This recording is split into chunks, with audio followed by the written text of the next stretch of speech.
there is no perfect person in this world. No one can become perfect. Even those who have attained higher stages like Arahantas, Pacceka Buddhas and Buddhas also are not perfect person to many others. Many people could not tolerate their way of life. They had so many enemies and many people tried to kill them and destroy them. Again, when you study human history, you can see how good people, virtuous people, wise people had to face so many problems than ordinary people. Now let us take Mahatma Gandhi in India, Socrates, Jesus Christ, Abraham Lincoln. They were very good people. They tried to do something for the mankind. They were not selfish. They had to face untimely death because of their good qualities. Because wicked people, selfish people cannot tolerate the good qualities in them. Now there are many in this world among the followers of other religion always try to condemn the Buddha as a devil. To them, Buddha is a devil. But we introduce him as perfect, holy, and enlightened religious teacher. But in the eyes of many people, Buddha is a devil. And this is the nature of human mind.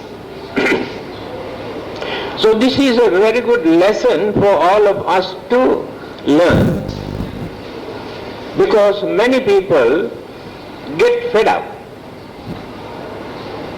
when they try to do some service to others, when criticism, accusation, blames come to them. They think, why should we do some service to others? People do not appreciate. People disturb us. People accuse us. This is a good lesson.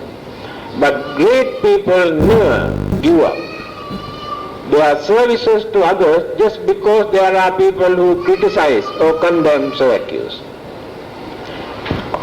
There's a nice saying in Sanskrit language about the sandalwood tree. Sandalwood tree, the more you beat this tree, the more fragrance spread from this tree, never stop. Sandalwood smell. In the same way, the more people criticize and condemn and accuse good people, the more they continue their good work without stopping, by knowing the nature of human mind. Again, there is a good saying in Sanskrit, doso pyasti guno pyasti niddoso naiva jayate sukhumalasya padmasya nalo bhavati karkasa. Lotus flower is a very lovely, beautiful flower. Everybody likes this. And used by many people, many religionists or others, very tender. Even then, the stalk is very rough and thorny. Human life is exactly like this. Good qualities and bad habits are there in every human's life. That is why I told you, you cannot find a single perfect human being. The thing is, when there are more good qualities, then we say they are good people. But they have a lot of weaknesses and bad habit in them. When there are more bad things and bad habit, we say they are bad people. But in them we can find a lot of good things, good qualities. This is the nature of human life. Therefore, we cannot condemn a person completely just because they have some weaknesses and bad habit. At the same time, we should not trust others too much just because they have some good qualities, because there you can find in them certain unknown, hidden bad habit. So when you are going to associate with them, you have to handle them, work with them mindfully. Be mindful when you are going to work with them. Otherwise, you get into trouble. But at the beginning, we trust them. We think they are very good people. They show only good things. They hide all their weaknesses and bad habits and cunningness and selfishness. Later, when we work with them, we will come to know how they try to make use of us for their benefit with selfish motive.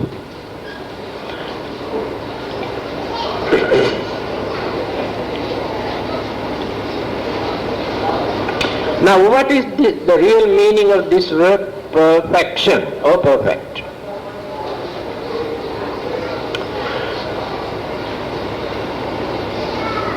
Naturally, we make mistake. Not necessary for us to learn. All the bad things we can learn very easily. Not necessary to go to school or not necessary to take private tuition to learn bad things.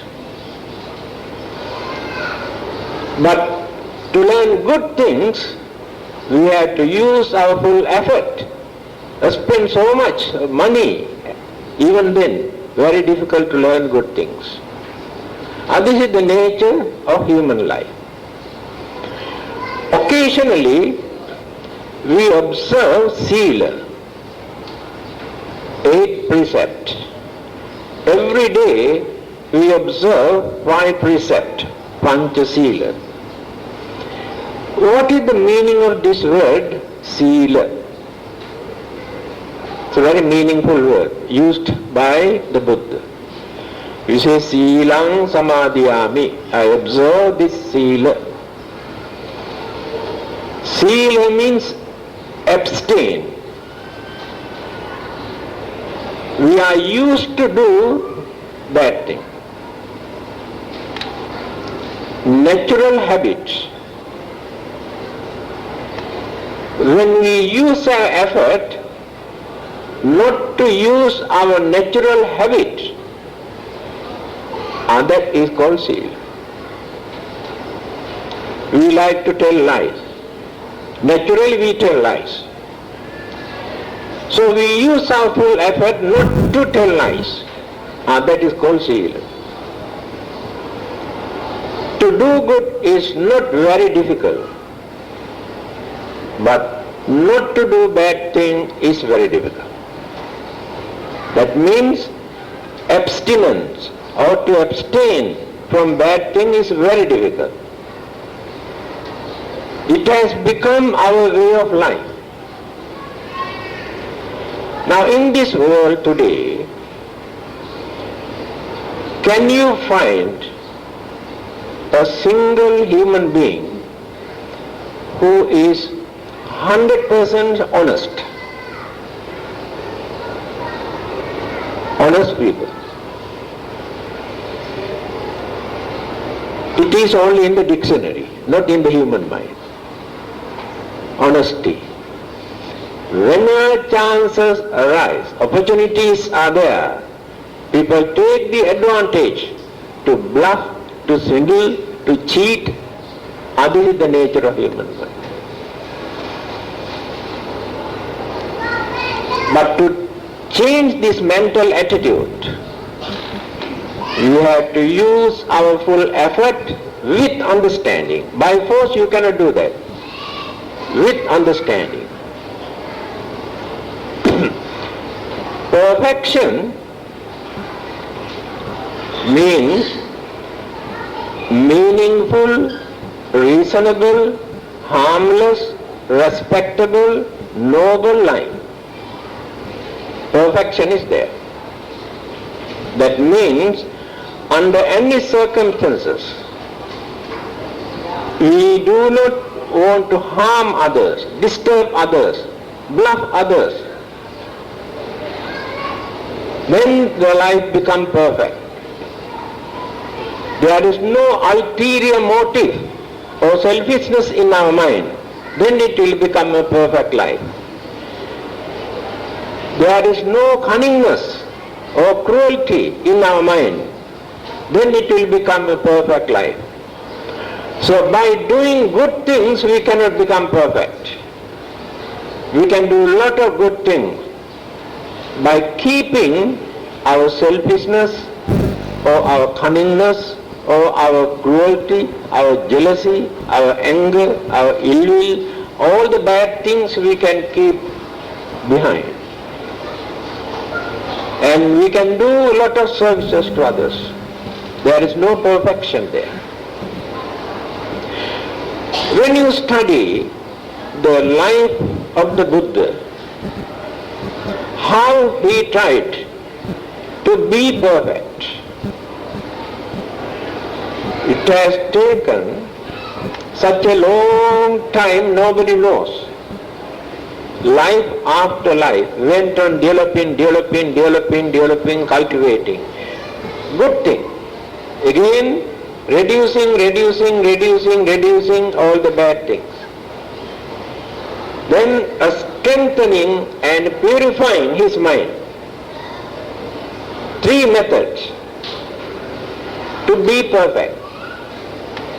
By realizing we make mistake, by knowing we are not honest, knowing we are not perfect, we try to reduce all our bad habit, evil deeds, evil thought, selfish ideas. But not enough. We also must do some service to others. To do some service to others, we have to reduce our jealousy, our anger, our selfishness, evil forces we have to reduce, otherwise we cannot do some service to others. Again, when we are going to do some service, we have to cultivate our kindness, our compassion, sympathy, honesty, understanding, cooperation, harmony, all the good qualities are there. So when we serve others, by cultivating these good qualities, by reducing the bad qualities, we serve ourselves in return to be perfect. Then the weakness in our mind, the crookedness in our mind, selfish motive in our mind, slowly we can withdraw. Then the mind becomes pure. See the 3 methods. By practicing 10 paramitas, 10 perfections, the Buddha cultivated his life gradually. So in the case of the Buddha, now we can understand it has taken such a long period for him to be perfect. Therefore, we should not create any disappointment or frustration when we try to be perfect or try to be good. Sometimes our effort becomes a failure. We face some difficulties and problems to practice,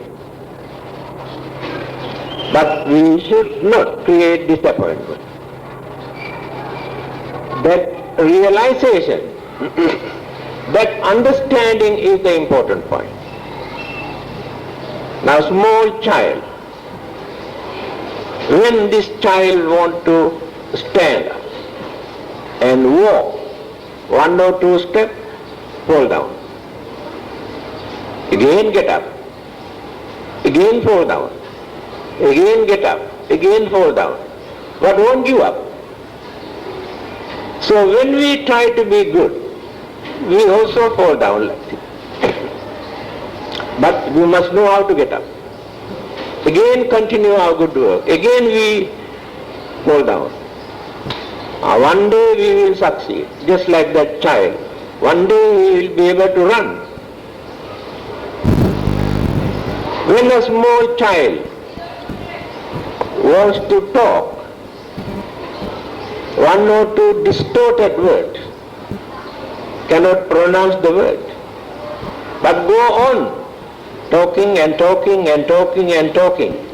So one day that person become a very good speaker. So when we are trying to be good, to be perfect, there will be a lot of failures in our life. But that understanding is very important for us to get up again and to continue our good work. We should not get fed up when disturbances, accusation, criticisms come from others. It is natural. You must have courage to face them and continue our noble work. Some people say, we have not done any harm to anybody. But people always come and disturb us. We have not created bad things, cruel or wicked and harmful things. But we are suffering from various sicknesses and problems. So their decision is wrong, definition is wrong.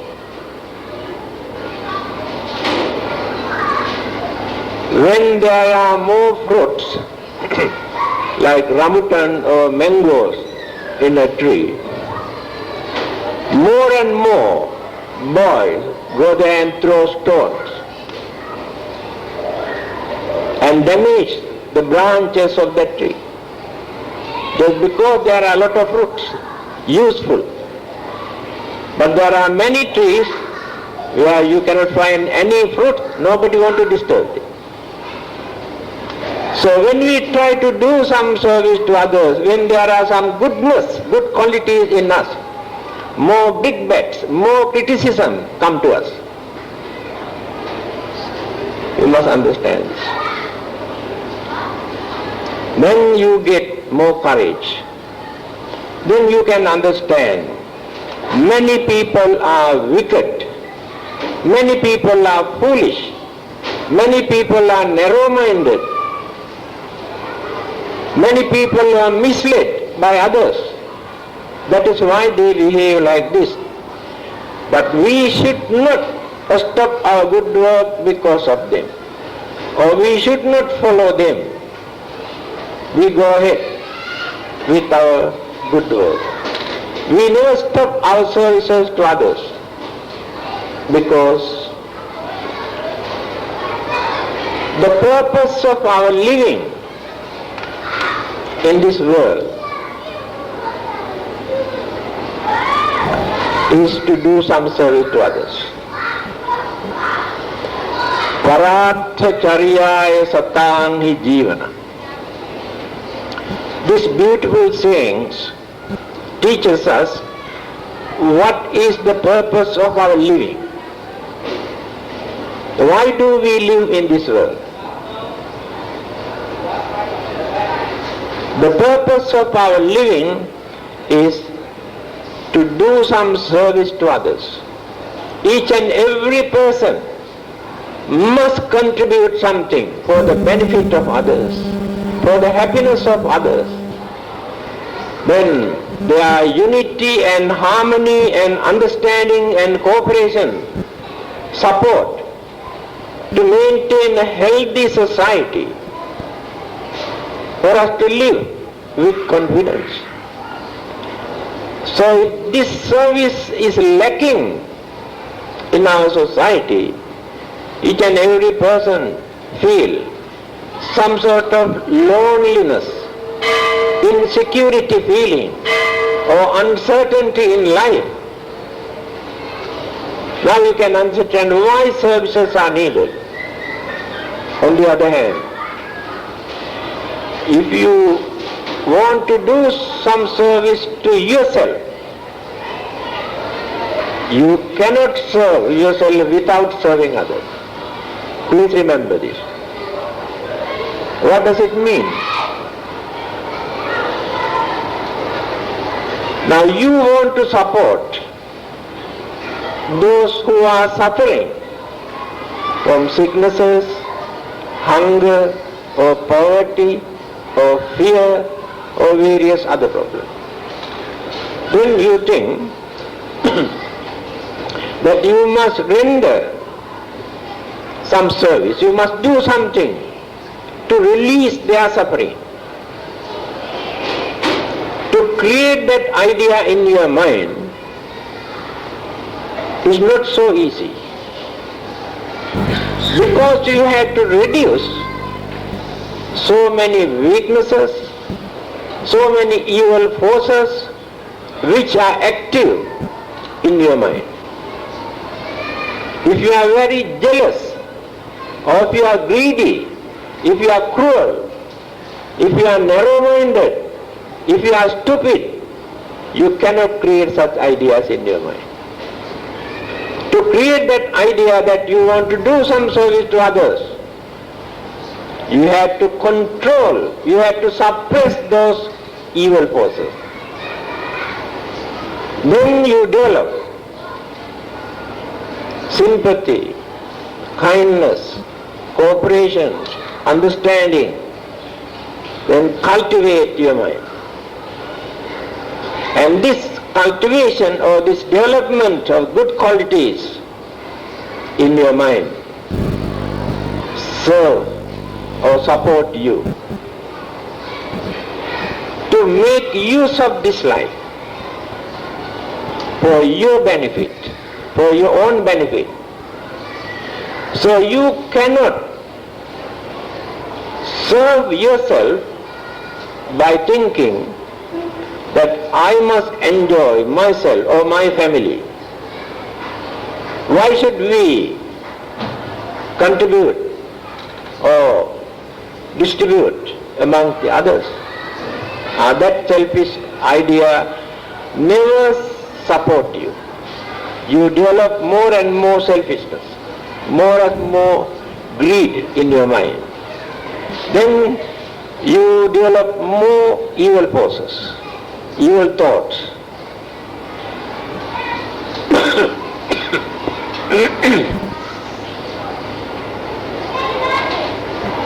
The way how the Buddha practiced these 10 kinds of perfection, 10 paramitas, when you study, you can see very systematically. He started from the very beginning. When he decided to become a Buddha, to gain enlightenment, he knew he cannot gain this enlightenment simply by praying or worshipping to any god or any Buddha. He must work for that. And then he learned this method, 10 perfection. Fulfill these perfections, paramitas. First one is dana. What is dana? Contribute something for the benefit of others to relieve their suffering. That is the first item. What is the motivation? To reduce selfishness. So the first thing that we have to do is to reduce our selfishness. That is called dana. We cannot give anything to anybody if selfishness is there. Because selfishness completely pollutes the purity of our mind. Why? Selfishness creates jealousy. Jealousy creates anger. Anger develops into hatred. Hatred creates violence. Violence creates bloodshed. And who is the culprit? Selfishness. Here you can understand how dangerous it is. So we start from the very beginning by reducing our selfishness, by giving something within our capacity. The next one is sila, just now I mentioned. That is our moral conduct, how we behave, how we treat others, how we talk to others, how we do our things, without harming, without disturbing, without cursing, without destroying others. That means our harmony. We harmonize our way of life with others to live with them without disturbing them. That is called sila. These principles are common to whole mankind, not only for Buddhists. Just because the Buddha has introduced these good qualities, we introduce this as Buddhism. But this is for the whole mankind, without any controversy, without any argument, for us to practice. Then the third one is nekkhamma, renunciation. Renunciation means detachment. Not to develop too much attachment towards many things. Because this attachment can create enormous problems and worries and disappointment, unsatisfactoriness, intolerable pains and sufferings. By knowing this, when we develop our attachment towards certain things, you must know the limit. We must think what will happen to us if one day the things that we have developed our attachment is no more or disappear. Can we tolerate it? With that understanding, we have to develop our attachment. Later, according to our own experience, having seen that attachment creates more disappointments, attachment creates mental disturbances, attachment creates frustration, then slowly reduce this attachment. You cannot give up at once. Reduce. Can go on reducing and reducing and reducing and reducing. That is called renunciation. Now you are not crazy for so many things. In other words, contentment is there. Contentment means this is enough for me. If you can think like that, you can get rid of so many problems. Your intolerance and impatience attitude, your intolerance and impatience attitude, and your crazy attitude towards so many things, and your greed cannot disturb your mind anymore. Because you have made up your mind to think this is enough for me. That contentment is a remarkable achievement in our life. According to the Buddha, Santutti Paramang Dhana. Santutti, this contentment is the highest wealth. One person is craving by developing his attachment toward his property, he may be a multi-millionaire. But day and night he is worrying, he is in fear, uncertainty about his life, and so many disturbances and fear and insecurity, cannot sleep, cannot eat. Do you think he is enjoying his life? Another person, he gets only enough thing for his food, his clothing, his medicines and shelter for him to stay. He thinks this is enough for me. That person has no worries, no jealousy, no anger, no enemies. I remember a beautiful saying, a Chinese poem. I have mentioned this in one of my publications also. Beautiful saying. A well-known Chinese poet says, a poor man in a countryside in China, how he enjoys his life. He says, I have my paddy field for me to get enough rice for my family. I have my well for me to take water. I have my hut as shelter for me to relax, to sleep. So why do I worry about the kings or emperors or big shot? I have nothing to do with them. This is called contentment. How contentment strengthens the mind, confidence in the mind. You can become multi-millionaires, still there is no contentment, still you cannot satisfy with your life, still you are in fear. You know, what is the purpose of that life? This renunciation is important in that, to maintain contentment. Next one is panya. Panya means proper understanding.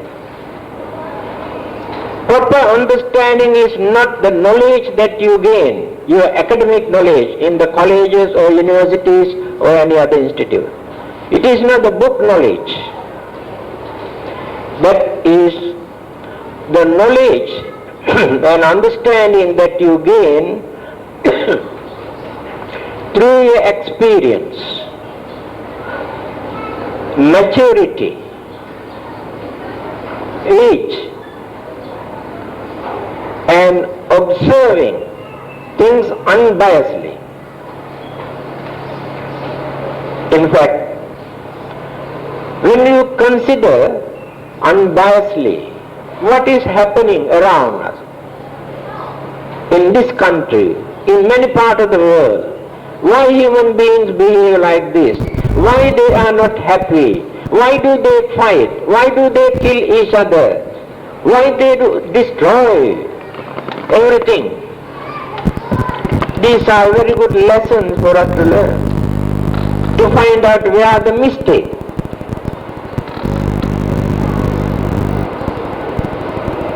Mahatma Gandhi has given the answer. He says,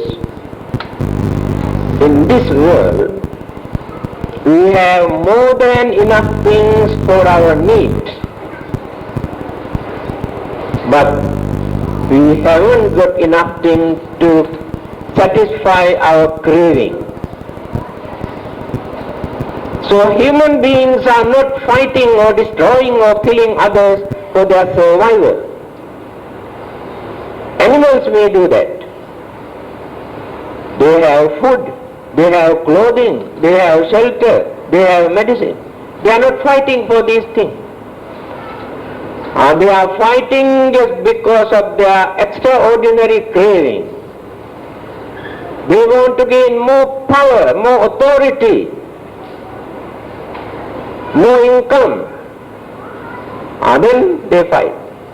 They destroy others. That is what Gandhi says. We have enough things for our needs, but not enough things to satisfy our craving, because there is no end in craving. The example given by the Buddha, to satisfy our craving, if we try to provide more and more facilities to indulge our craving, exactly like throwing more and more firewood into a heap of fire to stop the fire. You can see the flame going higher and higher and higher. The more firewood you throw into this fire, the more flames come up. In the same way, the more you provide things for your craving, the more you increase your craving. No end. Therefore you must know how to control, how to maintain your craving. Otherwise your life also will be in danger. So knowledge means this understanding, nature of our existence, why we are here, what are we doing here, what do we gain in the end, are we happy with our life, why we always grumble and accuse and criticize, why we always worry and complain. We do not know. When we try to find out the answer for these questions, then you gain wisdom. This you cannot find from any book. This you cannot gain from another person. You have to think. You have knowledge. You have a mind to think, but you don't use it. Your thinking power is already eclipsed. You don't use it. The Buddha wanted to dig out your thinking power, to use it, to understand, without depending on another person to gain this. These are the methods for us to be perfect. This perfection you cannot gain from a God, from a Buddha, by worshipping. Our effort. Then the next one is virya, our effort. Without wasting this valuable human life, we must know how to make use of our mental energy and physical energy. The Buddha, even after his renunciation, encouraged householders or lay people not to be lazy, not to waste their valuable life. Do something, be active, earn something, invest something for your future. This is for the worldly life. He never neglected even that side. There must be something that you can do. Don't waste your time. Again you have to use your mental energy. This mental energy we have to use in 4 ways. First thing, when we come to know that there are evil forces in our mind, cruelty or jealousy or ill will or grudge or enmity, then use your full effort to withdraw these evil forces from your mind. That is the way how to use our mental energy. Again, when you come to know that there are some good thoughts in your mind, you want to be generous, you want to contribute something for the benefit of others, you want to assist others, and you want to help others, you want to maintain patience and tolerance, you want to cultivate kindness. When these ideas appear in your mind, use your full effort not to withdraw, hold on, to maintain these thoughts in your mind, to cultivate the mind. Two ways. Again, when you introspect, think about your mind, you can understand a still certain good thought not yet appear in your mind, lacking certain good thought. Then try to create some good thoughts in your mind by thinking and thinking and thinking, cultivate some good thought. For that also you have to use full effort. Last one, and you knew still there are certain wicked and evil thoughts not yet appear in your mind, that you cannot find in others but not in your mind. Then use your full effort to close the door in your mind, not to accommodate such evil thoughts in your mind. Now see, the four ways how we have to use our mental energy to guard our mind, to protect our mind, to cultivate our mind. Now we are working to gain perfection. That is why it is important. Then the next one is Sakhanti, Shanti, patience. We are very impatient. Because of our impatience, we make a lot of mistakes. We disturb others. We accuse and blame others. We cannot wait. We cannot tolerate. Sometimes due to our jealousy, sometimes due to intolerance or lack of understanding. So we have to train our mind to be patient. That is very important attitude, human attitude. Without grumbling, without accusing, without blaming, without cursing. We have to tolerate many things. Later we will come to know that our tolerance has contributed many things to cultivate our way of life.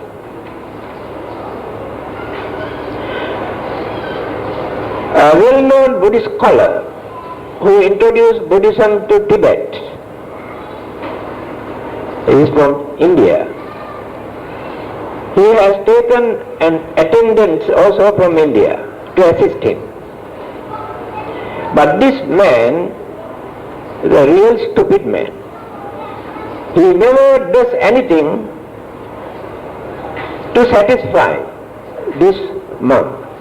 When the monks ask him to do one thing, he does something else. Having seen this attitude, some of the Tibetans advised these monks, why not you send him back, because he is useless to you. Then this monk said, don't say like this. I do not treat him as my attendant. There must be somebody to disturb us.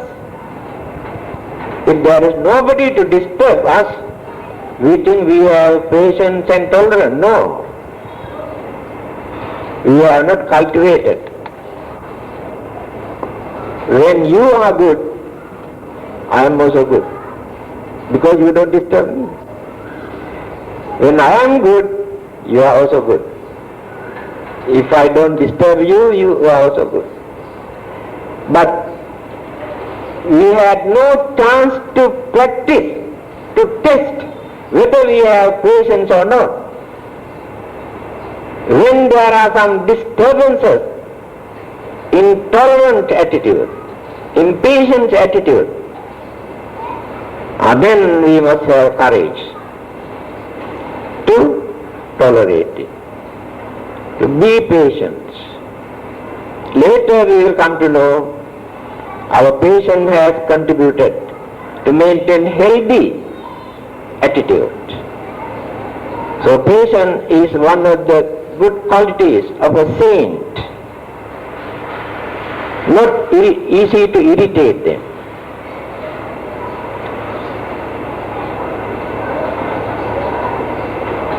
Next one is satya. Truthfulness is the most difficult thing. Not to tell lies is very difficult. For nothing. Do you know, among all these living beings in this whole universe, animals, ghosts, devils also never tell lies. A spirit, devas, brahmas, they never tell lies.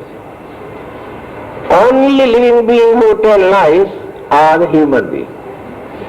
See how advanced we are. Because others do not know how to tell lies. Not because they are good. They do not know how to tell. That means our mind, our human mind is more advanced. So the cunningness and crookedness appear with selfishness in that mental development. So within 1 second we can create a story to tell lie. Very quick. Others cannot do. The Buddha mentioned this. During his previous birth, when he was working to be perfect, by practicing this perfection, occasionally he has violated some of them, because he was an ordinary human being at that time, not the Buddha, such as killing and stealing and this and that. But he says, this one particular principle or the precept, the virtue, under any circumstances he did not violate. What is that? Telling lies. He did not tell lies for his own benefit or to harm others or to disturb others. He tried to uphold this principle. He said. Now, the Buddha has passed away 2500 years ago. The word uttered by the Buddha are still very effective to bless the devotees, to get rid of their misfortune, sicknesses, troubles and disturbances. The secret is, these words were uttered by a holy man who never uttered a lie. These words came out from that mouth. That is the power, still exists. Truthfulness is the most difficult thing for us to maintain. The Buddha did that to gain his enlightenment. That is why we bow down and worship, respect. With so much of difficulties, he upheld all these good qualities to gain enlightenment.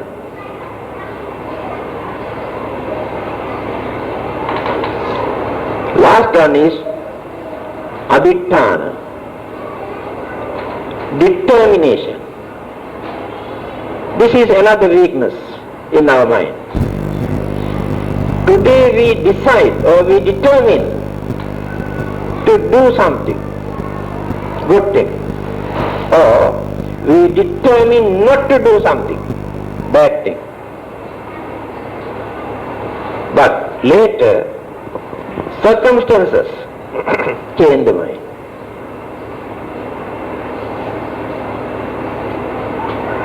There are two reasons for that. Temptation. Temptation arouses our human emotion and craving. After that, we lose the controlling power in the mind. Although we have decided not to do this thing, take for instance, those who are used to drink and smoke, decide. We know it is very bad for health reasons, ruins our physical body and the mind, waste our money for nothing, never gain anything. And also from the religious point of view also it is wrong. Therefore I decide not to drink and not to smoke. Right. Now you are very good. But after a few days' time, when you attend a party or a dinner or gatherings, others are drinking, others are smoking, and your friends are saying, you don't drink? No, I have decided not to drink. A little bit no harm today, only today. You can stop from today onward. In that case, never mind, today I take a little bit. You had it. This is the nature of our mind. This weakness is there. Very difficult to maintain that determination. We change. Circumstances change the mind. Again, you decided not to show your anger, not to get angry. Now you are very good, because you never show your anger. You won't get angry. But when others started to criticize and accuse and condemn and irritate you, you cannot tolerate and you suddenly jump like a tiger. That hidden anger that you have been keeping under control cannot tolerate anymore, suddenly jumps. That determination also goes. So we have to strengthen the mind, cultivate the mind up to such extent to maintain the calmness of the mind even under such temptations or irritation arise. Of course, after attainment of Arahanta or Buddhahood, no one can disturb their mind, because in their mind there are no ingredients to create that. Completely washed away. The mind is pure and clean. In our case, at the moment we are trying to control them, but we cannot control by force. It doesn't work. We have to control through understanding, realizing this anger is very bad for me and for others and create very bad atmosphere, create enemies and disturb others. You have to analyze in this way. Then you get enough ideas to create this determination in your mind. Then again and again you may face some difficulties, but again and again you must try. One day you will succeed. Determination. So, these are the 10 perfections the Buddha practiced life after life for gaining his enlightenment. But this enlightenment is not for his own benefit, not for his own salvation, not for his own happiness, but for the others. To save others, to guide others, to enlighten others. That is the idea. So all over the world, millions and billions of human beings respect, worship, appreciate his attitude because of these good qualities. Not because that he is a God or son of God or came down from heaven and this and that. Just because the most difficult thing in this world for a human being to do, he has done, achieved. Then paved the way for all of us to follow his method, to be perfect, to be noble, to be harmless. Then one day we also achieve, we also gain same wisdom, perfection and enlightenment. Thank you. Akasatta Bummata Devanaga Mahindika Punyantam Anumoditva Chirang Rakkantu Loka Sasanam Yitta Uttajamhe Sambhatam Punya Sampadam Sabbe Deva Numodantu Sabba Sampatti Siddhya Devo Asatu Kalena Sassa Sampatti Hetu Ca Phito Bhavatu Luko Raja Bhavatu Dhammiko Idam Ho Jnatinam Hotu Sukita Hontu Jnatayo Imina Punya Kammena Mame Bala Samagamo Satang Samagamo Hotu Yava Nibbana Pattiya.